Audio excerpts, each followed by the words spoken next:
My people, what is up? We're back with another episode, and a very special episode. Had to bring in my guy and also my chef, Elliott Brown. My guy, what's up, brother? What's up, bro?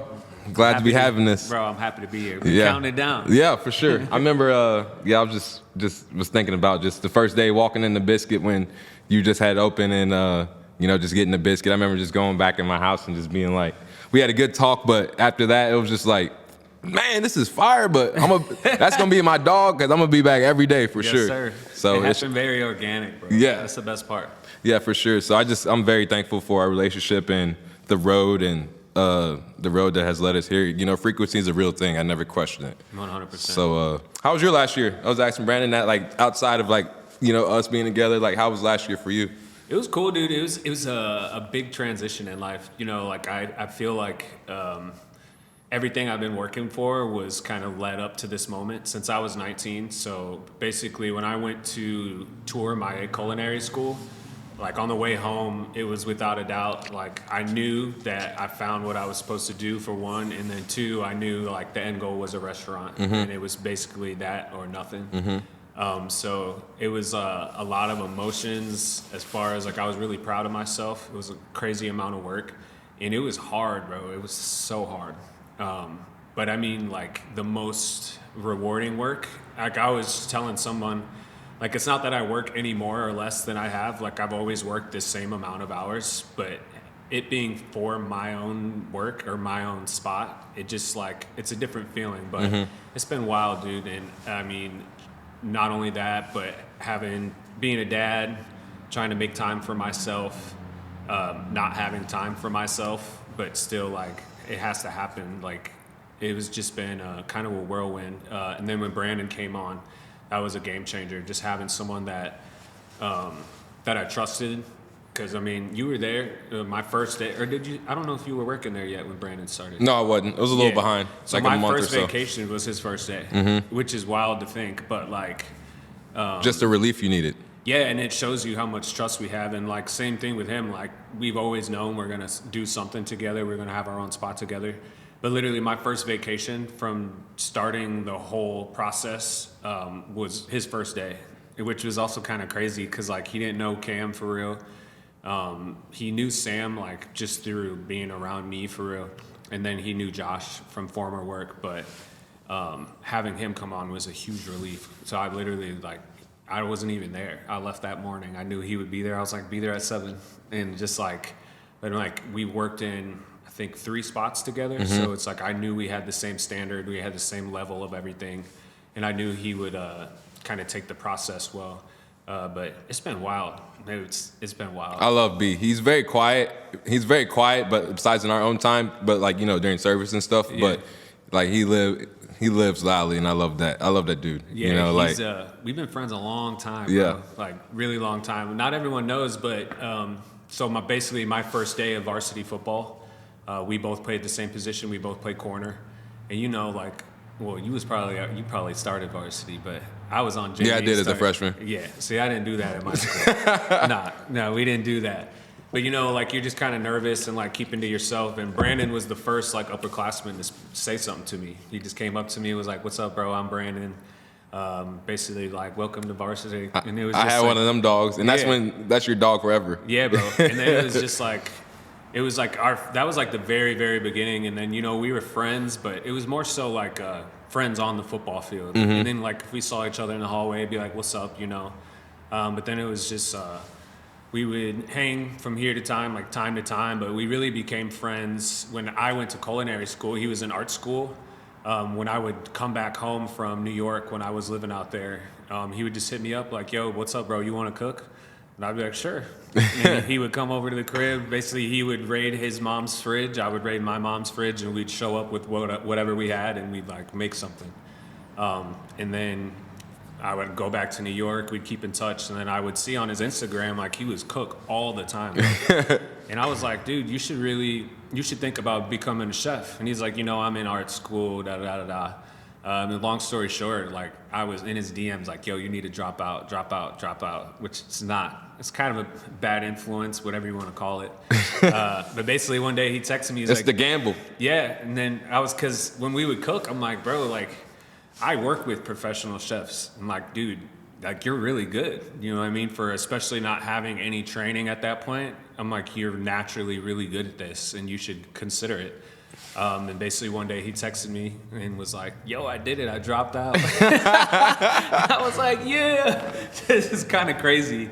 But then it was just like a path of us getting to know each other. But then when I left New York, I moved to Iowa, which is where I was born. And actually coming back from New York, I kind of like vowed to never cook again. Cooking in New York is a whole nother level. Just gassed out? Yeah, I was gassed out, and like, shout out to my chef. Like, he did what he needed to do, but it was crazy. Like, what you see on Hell's Kitchen and all those TV shows that you like think they're acting, like it was just like that. Like, crazy. Like, but looking back, it was like, I wouldn't be where I'm at without going there. Like, they just had such extremely high standards, and they expected a lot out of me, which was really good. And like, I was up for the challenge. Looking back, like I had no reason to even be in there. I kind of got the gig because my dad knew a chef there who kind of just like connected the dots. And I just showed up one day for my internship, and I tried my hardest. And I made so many mistakes. I'd ask a lot of questions, but like I wouldn't talk. I would just do what they asked and ask a bunch of questions. But it was just very, very, very high tense. It was just That was insane. like a stress? Oh, like, bro, I would cry in the walk-in all the time. And I'd call my mom, like, I can't do it.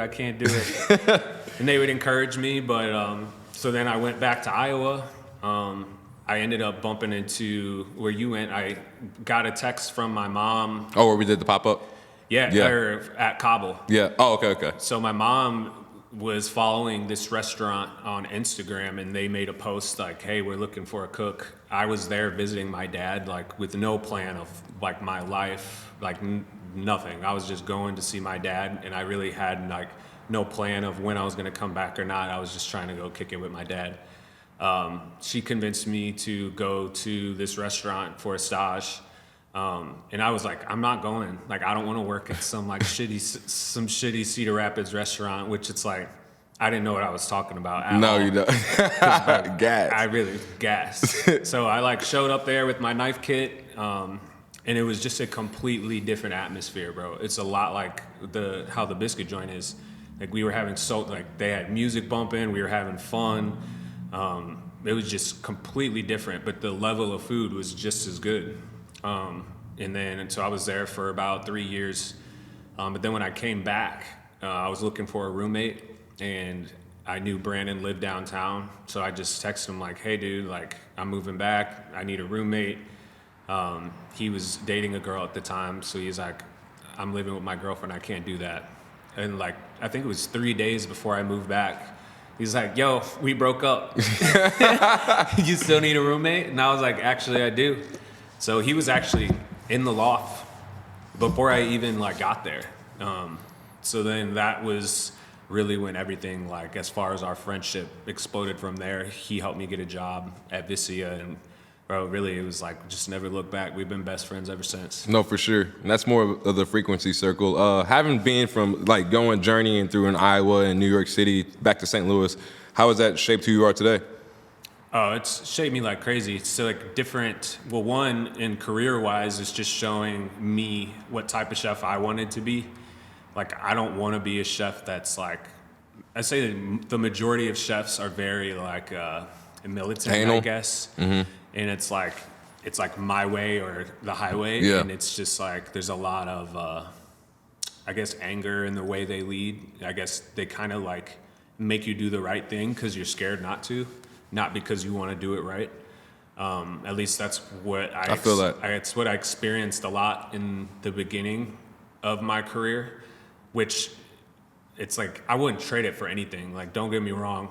And Chef Eric, Chef Artie, Chef Greg, like those are my guys for real. And I'm so thankful for like what I got to see there. But then going to Iowa, seeing the same like high standard that they have, but it was like so loving, and he encouraged us to have our own ideas, to put dishes on the menu, to like say what you thought about this or that. And it was so refreshing. And I've always kind of been like the jokester. I like to crack jokes. I like to have fun. You see me like I'm singing, I'm dancing. Like there was none of that in New York, like at all. But like Andy really let me be myself. He almost encouraged it because he like saw I probably performed better when I was that way, but it also like created that throughout the whole restaurant. So I think that was just big, but also just like seeing different lifestyles, you know, from New York to Iowa to St. Louis. And then I grew up out in the suburbs. So that was like, just seeing, there's like, I think people like really have their lives in a box because it's all they see, which I'm thankful I didn't really experience that. I've seen all different walks of life, and I think it really helps me like appreciate like my path in life and just like have a better understanding that like not everybody has it like I have it. Like I'm extremely blessed, and not everybody has gotten to live a life like that. Mm-hmm. No, that's facts for sure. And I love hearing that. So what was like that journey? What was that moment you were like, I'm gonna cook though? Like, and that sent you to New York? So I was a busser at, this is my first job. I was a busser, and I remember seeing the chef, well, one, which we've kind of talked about, and it's like football was everything for me, bro. That's all I cared about. Like, I didn't want to play basketball, didn't want to wrestle, didn't want to run track. Like, it was just football, football, football.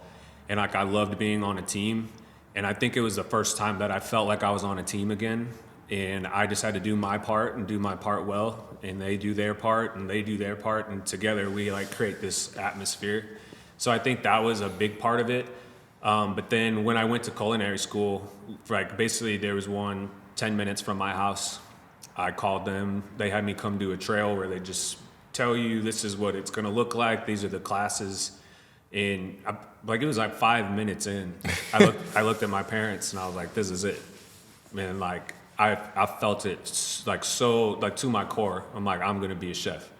And honestly, I have never looked back. I've only worked in restaurants. I worked for a moving company for like 1 week. I worked for a moving company for like 1 week. I'm dying. My last job was we had to move this, it was this old lady. She had like 10 cats. Bro. He's in there sneezing. Bro, I'm allergic to cats. Oh my goodness. And I remember it was like the heat of summer, so it was like 100 degrees. And I'm like picking up couches, and I remember setting the couches down. There's like cat hair stuck. Oh my gosh. Like I couldn't scratch because I bite my nails. So, bro, it was the worst day of my life. I swear. I was just like itchy and sweaty all day, having asthma. And then I looked at my friend. I'm like, nah, bro, this ain't for me. That's hilarious. But really, it was really the second I was in a restaurant, I knew that I was going to be in a restaurant. But like actually, funny story. Before I was a chef, I wanted to work front of house. I was pretty like gung-ho on being front of house because I liked being in the dining room and like being a part of... Feeling the experience, the vibe, yeah. And I was like, I don't want to be stuck in the back. But then I just kind of thought about, I've always been like kind of good at cooking. Like I remember very vividly, like third grade, like I would come home and make myself food. And it wasn't like microwave, like I would season a chicken breast, I'd cook it, I'd try different things every day. And like looking back, I'm like, it makes a lot of sense that I am a chef. But in the moment, I just like, I liked to eat good, and my parents were working, so I was like, I'm just gonna learn how to cook. Gotta try. Yeah. I feel that. So I let all the guests ask me 2 questions. What's one of the 2 you got for me? First question, let's see. I got like 5. I was thinking You can do whatever. All right, cool. So let's say if you guaranteed you won't fail, like 100% you're going to succeed, but it's going to take like 10 years of work before you get the reward, what would it be? Until you get to the goal. The reason I asked that is because like I was thinking recently, and like from the time I was 19, so I went to culinary school when I was 19, and I was 31 when I opened the restaurant. So 11, 12 years later, and it's like it blipped by. But I was like, so if it was guaranteed, there's no way that you fail, but it's going to take 10 years before you get there, what would it be? That's tough. I feel like I say this a lot, but I feel like we're all kind of know what we're meant to do here, in a way. So I just feel like I've really been chasing that. And I felt like it was sports for a while, COVID, and COVID happened and took that away. Like I went and played JUCO football and was top of the top, and and I was like, God is really telling me that this is not like what I want you to do. Mm-hmm. So that's honestly when I picked up the mic, and it's already been 5 years since COVID, and I feel like, I was just getting with Cammy and looking at, knowing what I know is gonna come to light within the pod, and I went back and like watched a whole bunch of pods that like, bro, maybe got like 10 views, or like some of my deepest moments, and like, conversations, just talking to myself about like what I want and stuff, and like see this visioning. And so I really been feeling it, and I always go back to like, cause that's why I love being at the Biscuit. So I'm like, we're always talking about like, more and more, but you always talk about, we just got to be here now and just the next service, just having a good service, and just, me and Brandon were talking about, it's just the small wins, So I just feel like I'm really in that, and I do feel like I feel that. That's why I feel like, I send you the rocket ship all the time, Yeah, like bro. you don't latch onto things that are a waste of time, So I just feel like I'm really in it. Dude, I feel that, like, just through meeting you, bro, and once you told me you did podcasts, it's like, I could see it, bro. And it's like, bro, I believe in you like crazy. Yeah. Bro. And that's what makes me go harder. And it's like, I really feel like I know you might not be where you want to be at this moment, but I think you're on the same path that me and Brandon were on. And it's like, I didn't doubt it for a second. I'm like, I'm going to get to where I'm going to go, because we had it was all genuine. And like, even for you, it's not about like, look at me, like, look at my podcast. Like, I just enjoy it. You want to put other people on this way. You are like, I like that you are not choosy, but you pick people that you believe in and you want to highlight them. And I just think that's dope. You know what I mean? Mm-hmm. And like, I feel the same way. It gets crazy. It's crazy what people can do when you like encourage them and believe in them. You know what I mean? Like, I'm so blessed. Like, my mom is crazy. My mom, for as a little boy, and I remember it vivid, my entire life, just telling me like, you're gonna do such amazing things. Don't let no one tell you can't do this. And like, I truly, truly feel that way. I felt that as a boy too. Yeah, bro. And you just got to do something in this world. I want to be that, or I'm Spider-Man, or just you feel like you can do something.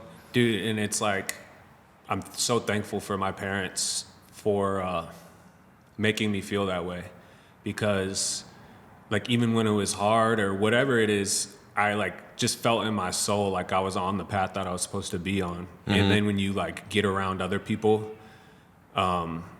who feel the same way, it's just like encourages you even more. Like, you seeing you doing your thing makes me want to do my thing even more. I feel or just support people. I think it's also important to like, I've always been okay being a part of someone else's dream. Right. Like, that's why I work at the Biscuit. Yeah, bro. And I can feel that, bro. And I'm not like, I hate work. I don't show up like that. Like, I love the Biscuit. And that's important. And it's important. Like, no one can do anything without someone else. Yeah. Like, even if it's like a solo art or whatever it is, someone's encouraging them or helping them, whether it's financially or giving them ideas. It's like, I've always taken that role very seriously.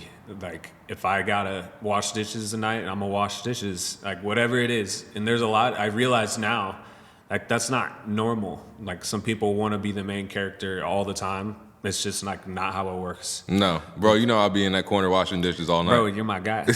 All night. And dude, that's because I know that's what you like. That's what you guys need, and it takes a team. Yeah. That's why people ask like, how long you guys been here? Because it's ran like it's been here. Like, everyone runs on a well-oiled machine to where like, we've been doing this, but we're just getting started. Yeah, it is wild because people are shocked to figure out we've been open less than a year and a half, because it's like, we're grooving, we're flowing over there, and it's like, it's very natural. And I feel like people feel that too, because it's like, they can see that it's not for like we're there just because we want to feed people good breakfast. Right. And like I always say to you guys, like, there's a lot of times where there's a good chance we're the first person someone talks to in a day. and like we could either make their day or break their day. And I feel like you can see it. People come in like they want to be mad, they want to be grumpy, and we'll pull them out of that.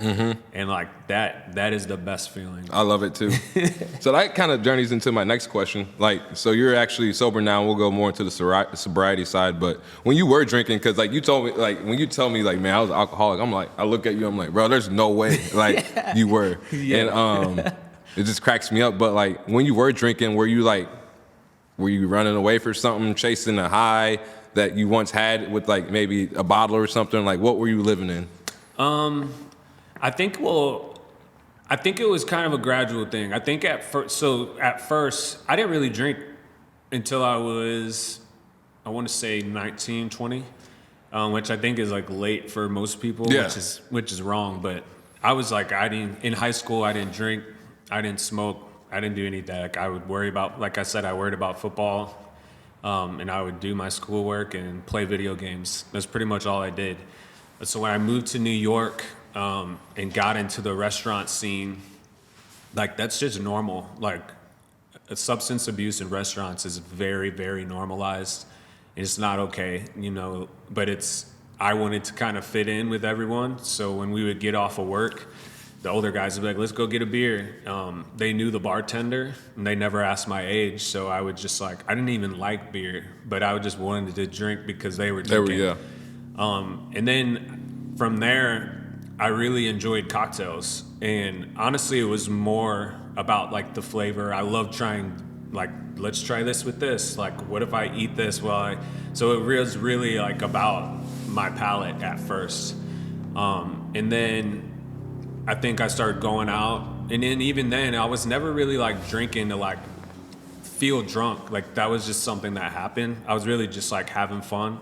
I think when like the stresses of life, like when I had Scout, when Stevie had Scout, that was part of it. And then, you know, managing, like working, being a chef, it was just a lot. And then I think that's kind of when it changed. It's weird because it's like... Well, you were stressing like being a dad? Being a dad, being a chef, like I put a lot of pressure on myself to show up for the people around me. And I think when like you didn't earn it, or like you were not supposed to be here, to where it's like bullshit. Yeah, or it's like I would just like work so much and it was like relief. But it was crazy, like it happened before I noticed. And then I think it was like one day I really like dawned on me like, yo, I got a real like legit drinking problem. So then I think when it got really bad, when me and Scout's mom split, and I was like living alone again, I think just like the sadness of that happening was really what like revved it up. And then it was like I wasn't drinking for fun, it was like for relief. Just a slippery slope. And then you know, like I got a D-dub before, so that was a big part of me like waking up. But I think the real like kicker then, I was like, yo, this is not all right, was I landed my dream job when I lived back in St. Louis at Taste in Central West End. And it was just really hard. Like it was a very hard job. In the kitchen? Yeah. And I think looking back, like maybe I wasn't prepared for the job like I thought I was.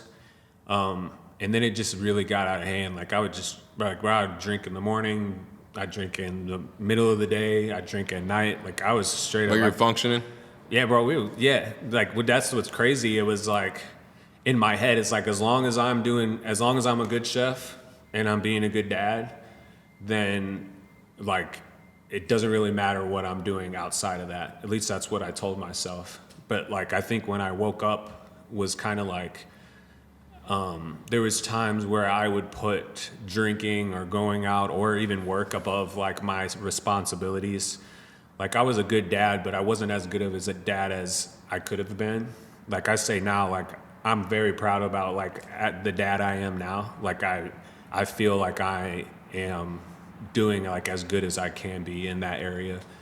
But I think it was just like waking up, noticing like, you know, like, dude, you really have like a real problem, and every bad thing that happened in my life I was drunk. So it's like, I really had this moment, like, if you're ever gonna reach where you wanna reach, like, you have to tackle this problem and you just gotta face it head on. And I think a big part of that was like, I started really tapping into my faith and getting into church again. And it's wild, like how I stopped drinking, it was legit overnight. Like, basically Did your mom and like them know you like had a problem? Or was that something you kind of like had hidden? Or you just like, you know how parents are too. They definitely knew, but I think they also were like, if you've ever been around someone with substance abuse, like banging it over their head isn't really the way. Yeah.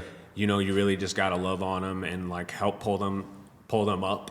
And it's not like you just need to sit there and watch it happen. You know, you need to like hold them accountable. But my mom was definitely a big part of it. Would just say things here and there, be like, I'm praying for you, you know. But then it was like overnight, bro. Basically my life, like everything hit the fan. So it's like I got fired from Taste, ultimately for drinking at work, which it's like we were doing great. You know, we were crushing service day after day. But I'm like legit sneaking to the walk-in drinking my entire shift. So when like getting fired from there and then realizing like a big part of me and Scout's mom splitting was my drinking. So then it was just like, I guess a combination of all those things was just like, you know, like this type of stuff is going to continue until you face this. Like it's not okay. And then I think from there, I just kind of, something that helps me keep going is I have a lot of friends who kind of follow suit. And I'm not because of me, but it's like, you know, like my pastor always says, like, show me your friends, I'll show you your future.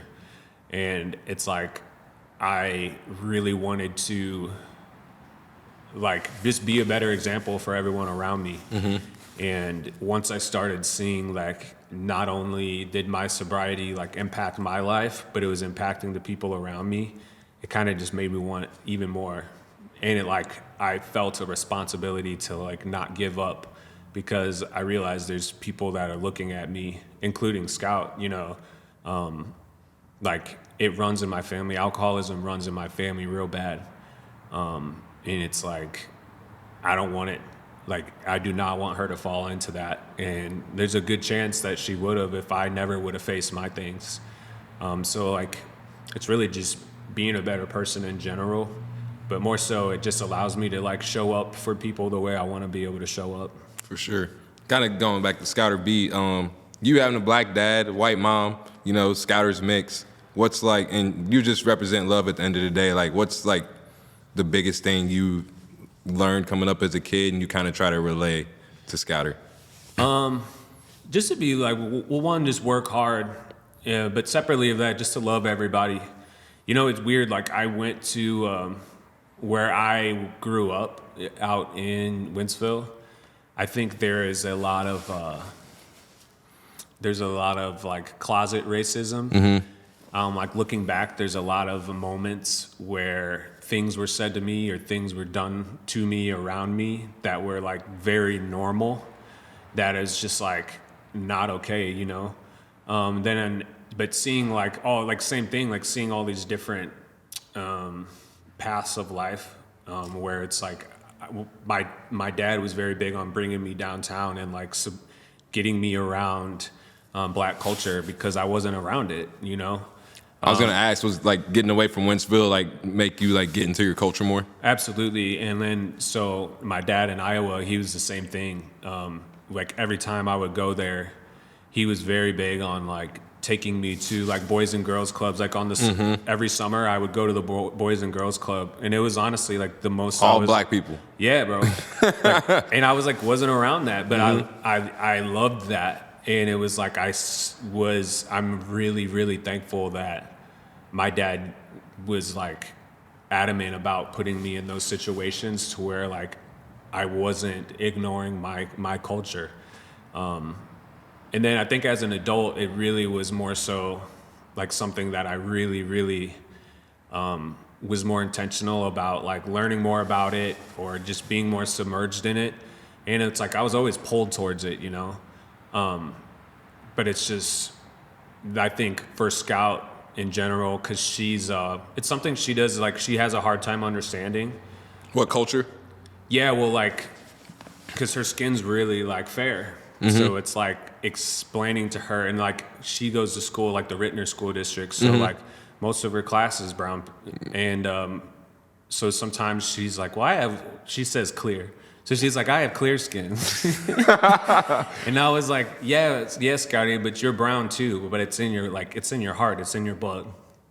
And that's like something, it's been like a growing thing where I'm trying to get her to understand like you're both of them. You know what I mean? Because like growing up, people would be like, well, you don't look black. You're not actually black. Yeah, I was gonna ask you that too. Like growing up in Wentzville, did you have like friends that kind of like made you feel like you should accept it more of another side than your culture? Oh, 100%. I did too. And it's like, weird. It's a weird thing. Dude, it's weird to be like, well, you're not, like, you don't look black. Or you're like, yeah, you're black, but you're not black. And I'm like, what are you talking about? And like looking back, like I was saying before, I'm like, I can't believe I was okay with someone saying that to me. And like, bro, I went through like a period of my life, I think it was like during COVID when, you know, like a lot of the race stuff was really revved up. I had a hard time, like, I talked to my dad and my family about it because I would feel like almost like I would feel bad, like saying that I was black. And it's like something I had to work. During the COVID times? Yeah, but it's like, it wasn't that I was ashamed. Like I was very, very proud, but like I would feel like bad or like I didn't deserve to say that because my skin's fair. Like I don't think I've had to deal with I've dealt with racism plenty of times in my life, but I've like felt really bad that I didn't deal with it the same way that someone with darker skin might deal with it. Because you had both sides and you had to question it. Yeah, and it's like, but now it's like, but it was so. You stand on culture. Yeah, I stand on it, and I always have. Like, it's never been something I tried to hide ever in my life. Like, I've always been very proud of that. But it was like, it was weird. Like, I almost felt bad towards the black community that like, because it's like and like even still like to this day, it's like like I said, I'm very proud, but it's like I felt like since I didn't have to deal with the things that other people in my culture have, that like I didn't have the right to claim it as hard as they claimed it, which is like it's a lie. That's not true. It's not true. Yeah, it's not true at all. But it was like a real process. I can see that. It was a real process that I had to like work through and like talk to my dad, talk to like my uncles, talk to a lot of different people about, because it was like, it was just a weird emotions around it, because it's like I stand, like if I had to choose, I'm black over white all day. Yeah. All day. Yeah. And it's like, and I'm extremely proud of my culture, but it's like, I just didn't feel like I deserved to claim it, which is kind of crazy, but it's like, I think if a lot of people or like a lot of biracial, I think like I've talked to a lot of biracial people about it too, and they feel the same way. And it's like they can't fully claim it, but they want to. Yeah, which is weird, dude. Because I've never heard it like that. It shouldn't be that way. But it's like even in high school, it's like I was too black for the white kids, and I was too white for. It was like it really went both ways, and it was like, it's like.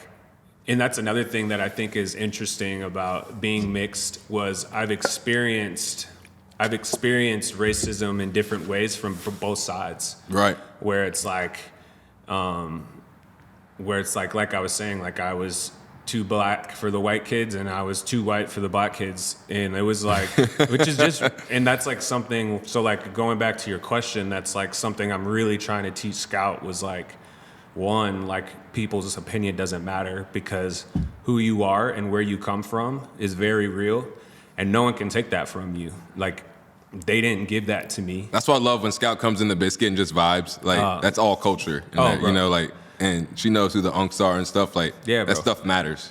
Absolutely. And I just feel like it's important moving forward that like even this conversation, like more people need to have these conversations because you just don't know what someone's feeling. And it's like, no one has the right to say someone is or isn't enough. Anything.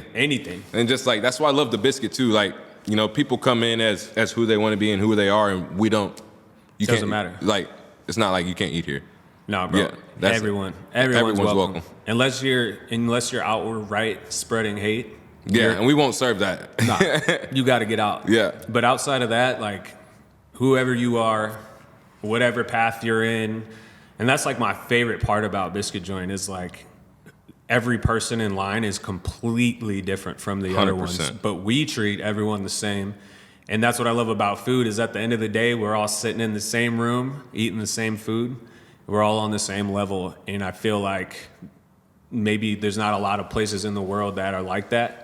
So I'm happy that the Biscuit Joint can be one of them. For sure. And it is that, bro. People leave there. Like, I was telling Brandon earlier.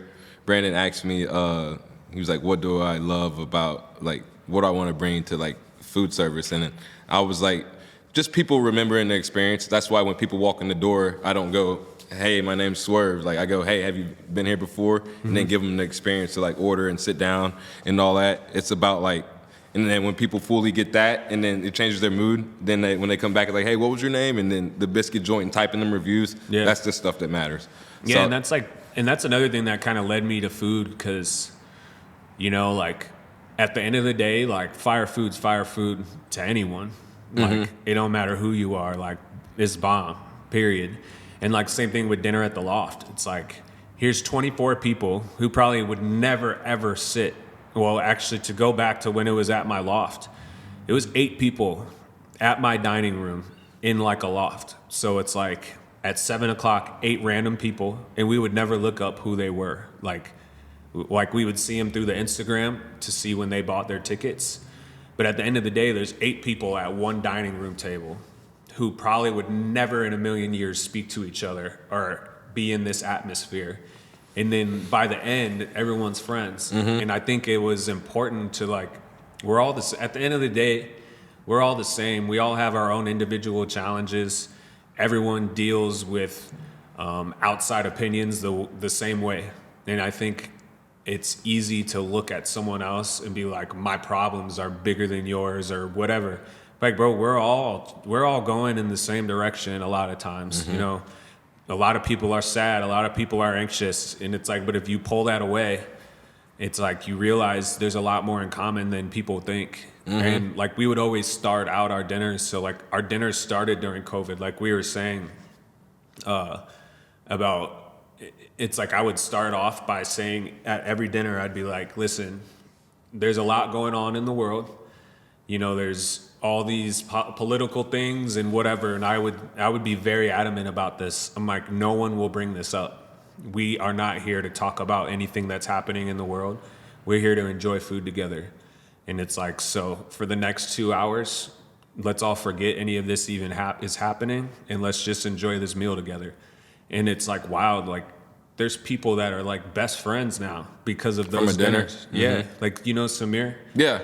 So you remember the last 2 dinners ago, that like big group that sat together? They met in my loft at a dinner, and it's it's crazy. Now they like they're all from different walks of life too. Yeah, bro. But then like you'll see them post, like I follow them all on Instagram, and now they like go and eat at all these restaurants. Those 8 people.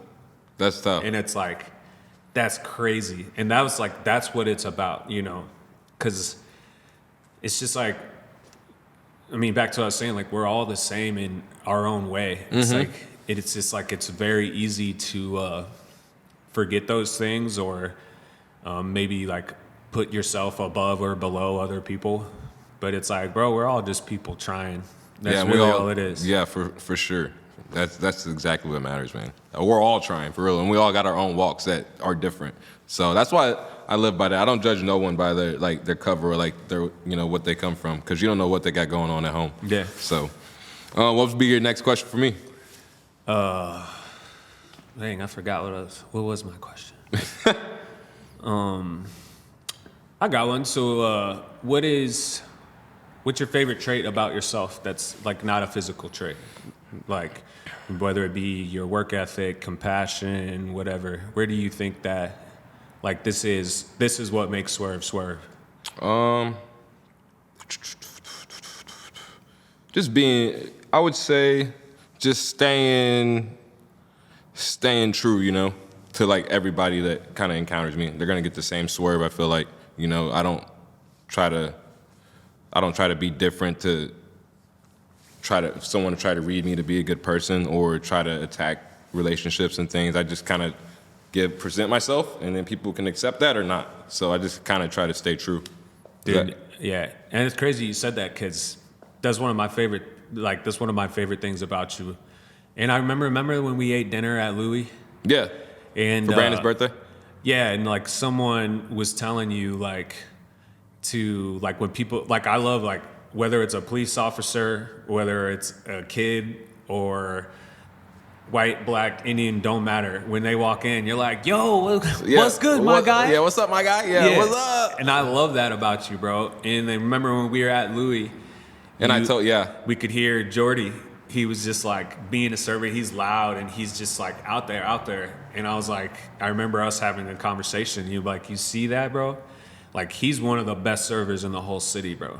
Like, and you ask anybody who's ate there, they're gonna bring up Jordy, and he's not an owner. Mm-hmm. Like, he just works there, but he is who he is. That's why people come back too. And he is who he is, and that's like, it's so important, because it's just like, there's only one you, and no one can be you better than yourself. So it's like, you just gotta own it and rock out. And then it's like you said, like, accept it, don't accept it. I'm gonna be myself at the end of the day. Yeah. So I like that you answered that way, because I've always felt that way about you. Yeah, and I feel like that's just important, you know. I've just had a lot of friends that I thought were my friends and just end up being something else. And I just never want to be that. And, you know, it's just crazy how life journeys, you know. I feel like you go back to thinking high school, like, these are gonna be my friends for life. And then, dude, that stuff switches up, and then, like, you're just like, you know, it just takes people really accepting you, and, you know, all different. It's just weird, man.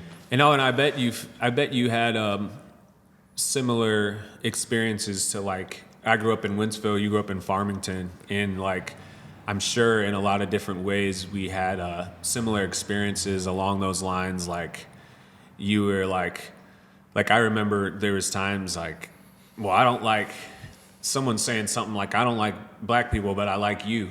And I'm like, what? And I'm like, what are you talking about, bro? Like, that's crazy. And I'm like, I'm sure you've heard something just like that. And it's like, but they mean that too. They mean it, yeah.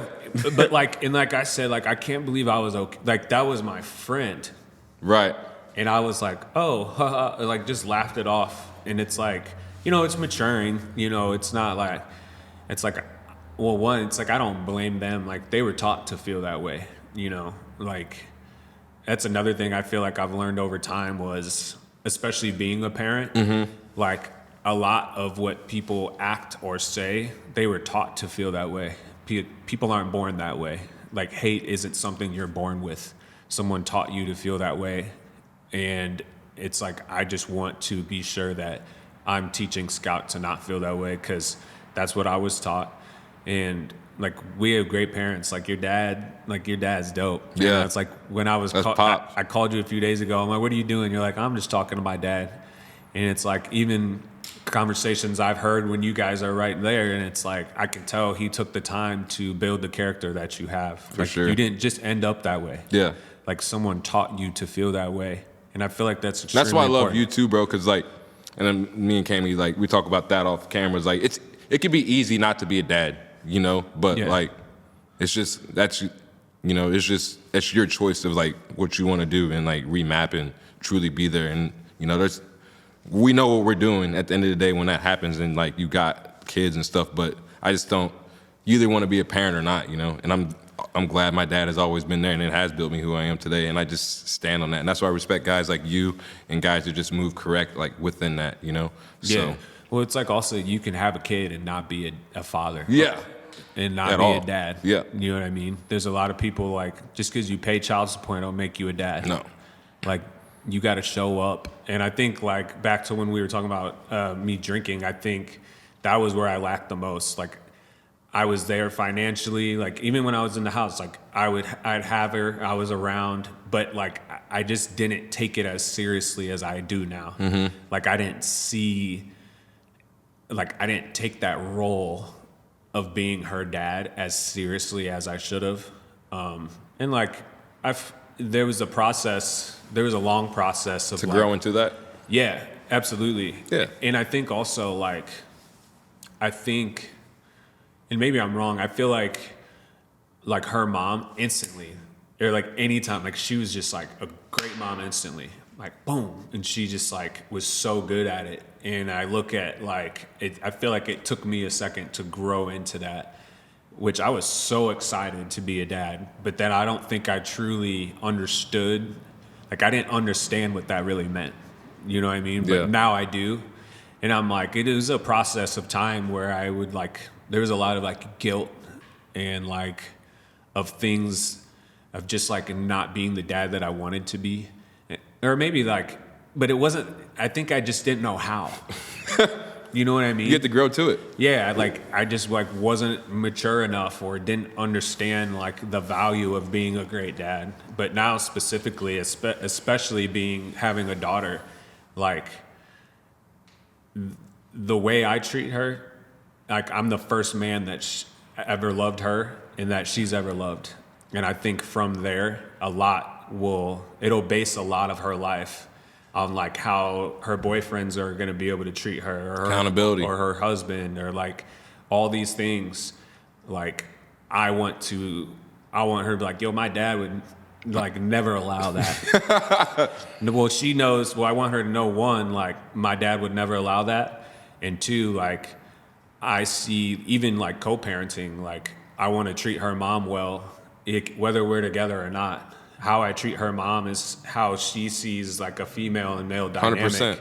And that's her like, mom. Yeah, that's her mom.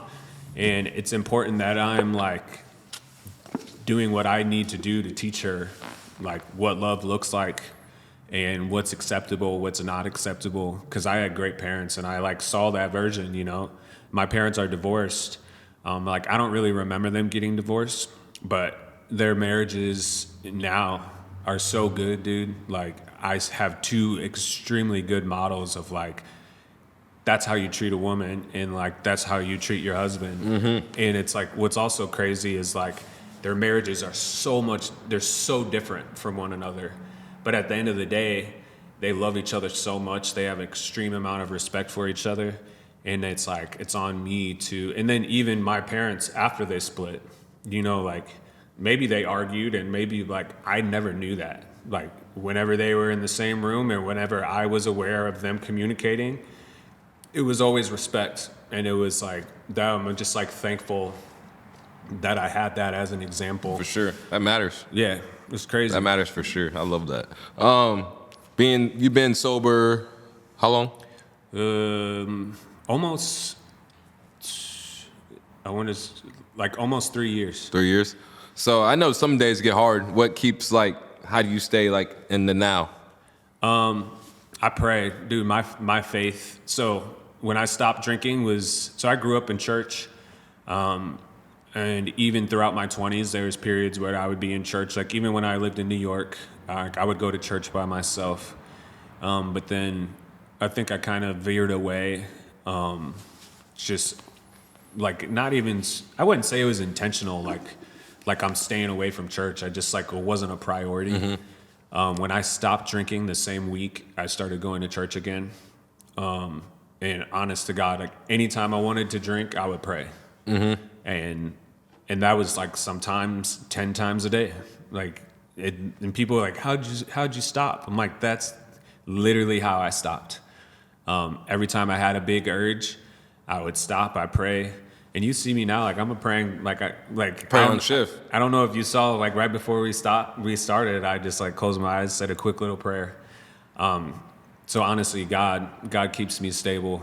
Like really without God, bro, I truly don't know like where I would be, how I would handle the pressures of a restaurant, because it's like, it's not like I don't want to, you know what I mean? Oh, Drink. Yeah. And it's also like I'm around it a lot, you know? And I also, like, when I stopped drinking, it was very important to me that I wasn't, like, I wasn't going to be the guy who's like, don't drink around me. Right. Like, or not go to a bar because I have to stay away. I just didn't want that to be what it is. So really, like, honestly, it's God, and I just feel like He's given me the strength to do it, and He'll continue to. For sure. I also think that's just like I've learned to trust God because of, like, that was a big step in it. But also, like, opening a restaurant. Like, I don't know if not a lot of people know, but I didn't have $1 of money saved up to open a restaurant. Like, it's literally zero. I walked by that spot. No, my dad had a picture of it in his phone, and he was flipping through pictures with Scout, and I was just standing there. I was like, whoa, whoa, whoa. I'm like, what is that? And he was like, oh, it's this spot up the street. I just saw it today. He's like, you want to go see it? Because he knew the, I guess, not the landlord, but like the realtor, whoever was showing it, he personally knew him. And I remember walking in, and I looked around, and I was like, oh yeah, like, this is mine. We're doing it. And it wasn't, the Biscuit Joint was not an idea at all. It was, I wanted it for dinner at the loft, because I was like, we just needed a space to, like, host our own dinners.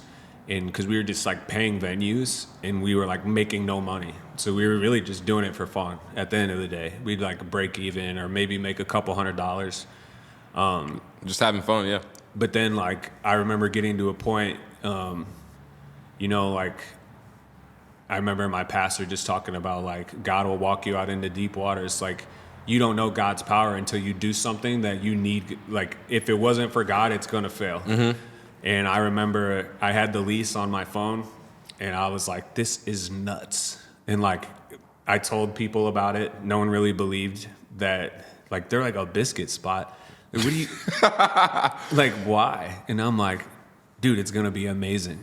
And I, like, felt that, but I, like, also was very aware, like, you know, starting a business with $0 is very dumb. Gamble. Like, yeah. And I remember just praying. I'm like, God, you promised that if I walk into deep waters, that you're going to sustain me and you'll keep me afloat.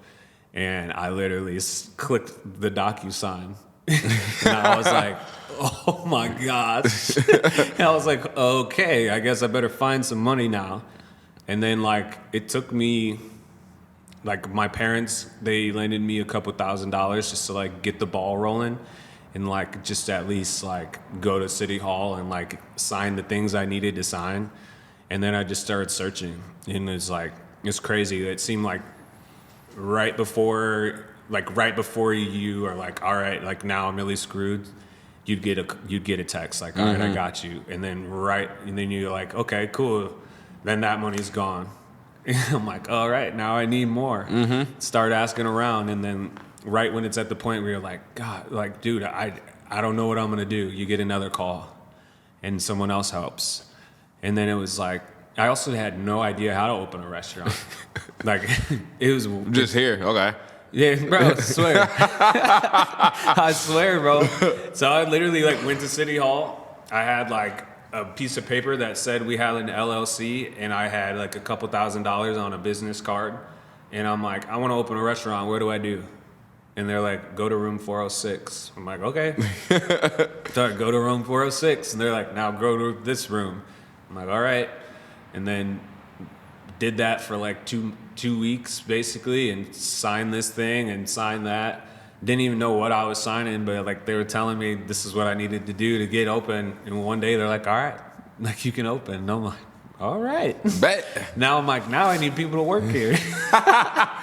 That's what's up, though. Yeah. I mean, all that's been a journey, though, and through chefs and all that. What's some chefs that blossomed you into, like, just even believing in that and taking that step and knowing that it's going to be amazing?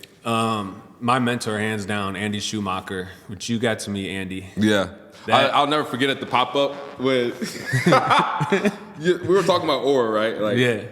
And they were like, you know, we're getting there, getting ready, and look up, take one order, look back up. It was packed, right? And Crazy, then, bro. so when Andy came in, I feel something looking, like someone looking at me. All I see is Andy just Yeah, bro. But he's just taking in like, his young Sue. So I was like, I feel that too. And that's why, I go hard for you and stuff, because like, I don't know, you just place yourself around people that, pillar you to be like, you want to be like. Yeah. So Well, I mean, I feel that with Andy. Yeah, dude. And he's also like, his wife worked at the restaurant with him. His kids were always up there. And I just remember like, so my parents, they were always running, like they have always had Mother Model. It's always been in our house. Like we've never, until now, there wasn't, like you couldn't Google them. Like, right. There was never a sign. They never had an office. It was either our basement or the top floor. And like, I was just telling my parents, like, I'm like, I feel like Mother's mine. Like, I feel like Love Is One is mine. And they would tell you it is, And it's like, that's why I love Scout being there. Mm-hmm. That's why if she wants to take orders, yeah, she's gonna get up there. Get your pat. Yeah, if you want to help bread chicken, come bread chicken. Because I want her to feel like, I don't want her to feel like that's my dad's. Like, it's yours too. But seeing Andy do that, be a family guy and be a chef, have the awards, have this, but still hold down like his role as a dad, that was huge for me. 13 years too, boy. Yeah, dude. They've been rocking. Dude, which is crazy. To have a restaurant open for that long is unheard of. Like, either they're forced to close or they decide to close. But here he is in his 13th year, just got a James Beard nomination. Just crazy. And like, even when I was there last time, like I had the moment to like really tell him, because he's I know why you went back too. You feel it coming. Yeah. And it's like, I'm like, I just needed to, I just told him like at the end, I'm like, I need you to know like how much you guys mean to me. Like, you mean so much to me. You got to go back to them roots. He was the first one to believe in me, and like, not like, he like broke me out of the box. And he would tell me like, yeah, that's a good idea, but you could do better. And like, but it was never like out of like anger. Like, he truly just real. I felt like he truly, truly believed in me. And like, I've had that throughout my life from my parents and family and stuff, but I think it was the first like professional person in my career to be like, you can do this. I believe in you. Keep trying, keep pushing. You can do better. Or yo, like pipe down, chill out. You know what I mean? But he always would like let me be me. But like, hands down, without Andy, none of this happens, bro. I feel that. That's what I always respect about like the first day we trained. It was never like, it was never about like sales, It was just really about like the high, like how you greet people, like the high and by. And I was like, well, that's simple, but like, all this other shit's hard. And I was like, it's just the simplest part. Yeah, but I remember like even Andy, like I'll never forget him saying this to me. He's like, I remember like, I'm like, that's all we're charging? Or like something along those lines. And he's like, money's just a means to get things done. And he's like, at the end of the day, it doesn't matter. He's like, what we have here, our team, our family, that's what matters. Money will come. And he's like, and money will go. But he's like, it's really important that we, like even like in our meeting yesterday, I'm like, at the end of the day, like all this might end. Next year, this might not be here. But our friendships and these moments we create for other people will last forever if we make them that. Right. But it's like, if we don't make that, it'll never happen. And I think that's why that will keep money coming. But it's like, I hate money, bro. I really do. I do too. I hate having to have it. I hate that I want more of it. I really do. But it's like, I realize it's an important thing. But at the same time, it's like just being a good person. Our character matters way more than any of that. It's like you see people collapse, the richest people in the world, they collapse every day. We see it all the time. They get to this point, you think like they're like on this high horse, and then you find out the truth. Mm-hmm. And it's all, I bet they would, if they could go back and not care as much about this or that, they probably would. But it's like they didn't, before they notice, they're already in this position. Mm-hmm. So it's like, I don't know. And then for me, like, I want to be that person for people. Like, I want to encourage someone to like not care about that stuff. I mean, it's like, it's not about money. Like, no, it's cool. Like, yeah, it's nice making $1,000 or whatever, having a record-breaking day. But it's also like to have that record-breaking day, like, bro, Saturday, we was rocking, Jump. bro. And it was Sweat. great, but it's like, it was hard. You know what I mean? And it's like nothing easy. Like, it's never going to be easy. But I think I think all of us collectively as a team, we really, really care about the experience that we're giving people. Mm-hmm. And I feel like we get better each day. oh, 100%, bro. But people, like, we get reviews, like, that's every review we have says something about the way they were greeted, or like when people leave, all 5 of us have a good day. And it's like, that's not normal. But it's like, it's also like, you guys aren't doing it because I'm telling you to. Like, you guys really feel the same way as me. And when you get like a collective team that has the same idea and want to give the same experience, and it's not like, we get those reviews if I'm not there or if Brandon's not there. It's just like who we are. And I feel like the character of your business matters so much more than anything else. For sure. Everything else will follow. For sure. One more question for you before we go to the last question in the Swervinn Q&A. You say you didn't want to chef forever. Like, elaborate on that. Where does that come from? Just being tired from working, or like you just like it's just you want to live outside of the kitchen, or like experience? Yeah, I definitely want to live outside of the kitchen, but I just feel like, But you're good at it. You know, it'd be different if like you were just doing it to get by. yeah, well, like I was talking to my mom, like if I die and they're like, here lies Elliott, he was a great chef. Like in my mind, that there's more is to a that. complete waste of life. You know, there's more to you than that, though. I do, but You're just like that's what you settle up on because we all want a lot. Like we all want more to do. But yeah, no, 100%. And like, I'm very proud of like the work I do, being a chef, like all that. I just like, I think, like for instance, I just feel like, I hate saying I have more to offer because like, that's not how I think about it. I just really hope that it's a springboard to something else. Mm-hmm. Like I would love to like, maybe have like a foundation, or like I would love to do like travel the world. I want to help people on a bigger scale, like not just giving them good food, but like doing something that impacts the world, that when I die, like legacy. it's exactly legacy. And like maybe I could probably have that legacy being a chef. I just feel like there is going to come a point where I don't want to cook anymore, you know? It's like even like it started as a hobby, and now like I hate cooking for myself, bro. Like I hate it. And it's like that really bothers me because I used to love it. But it's like now it's just like my job, it's what I do. So I really hope it just like my ideal job, like I would love to be like Jimmy Fallon or someone like that. And like just I don't know. It's something that like I pray about it. Like I'm like I hope, like I pray to God to like reveal to me the next steps. And not that I'm like in a rush to get there, but I hope there does come a time where it's like it's less about cooking food and making, you know, like running a business. Like I would love to be a coach. Yeah.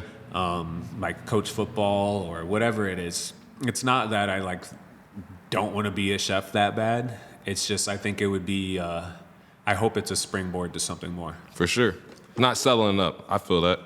Let's get to some Swervinn Q&A, and then I'll let you end on the last question for me because I want to hear one more. What's something, if money wasn't a factor, what would you do with your time?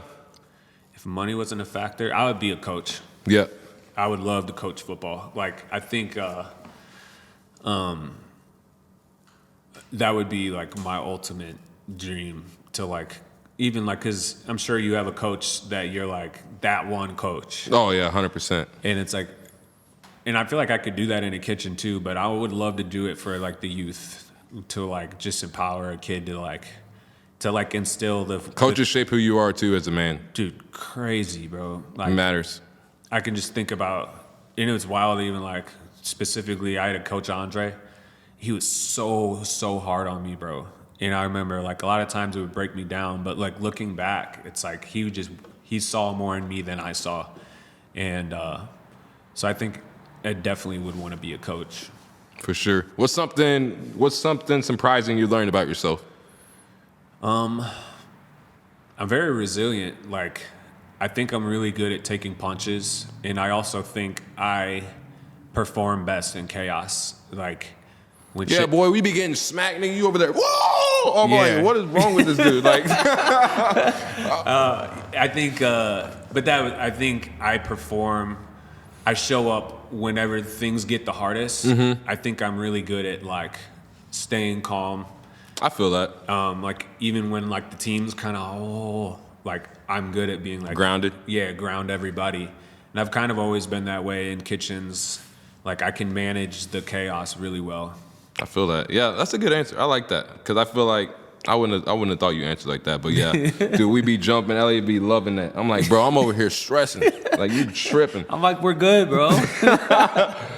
What's one thing you want to accomplish that you haven't yet? I think, like I was saying earlier, like I really have a heart for the homeless.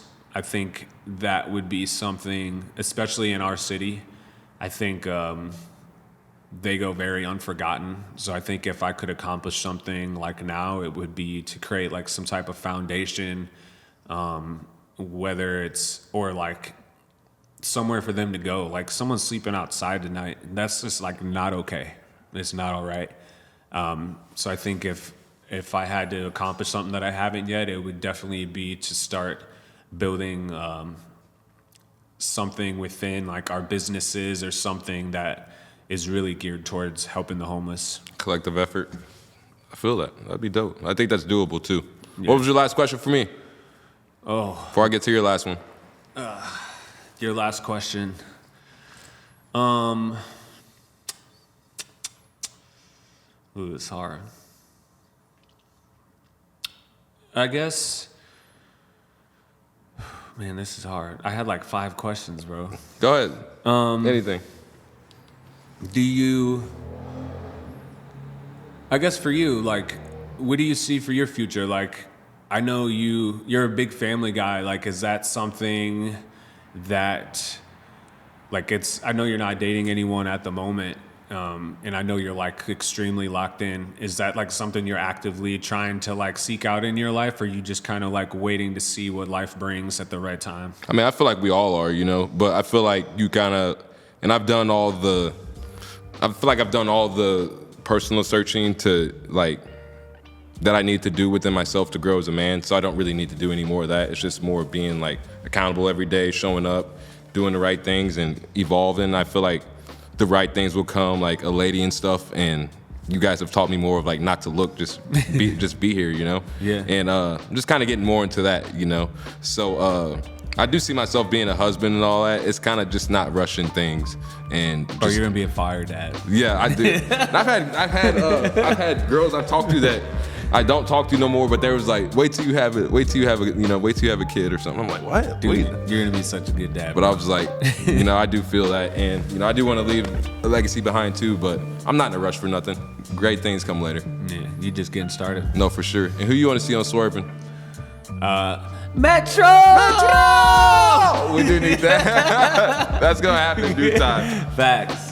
Facts. I love you, my guy. Man, I love you too, my guy. I'm happy It's to Chef be Elliott Brown.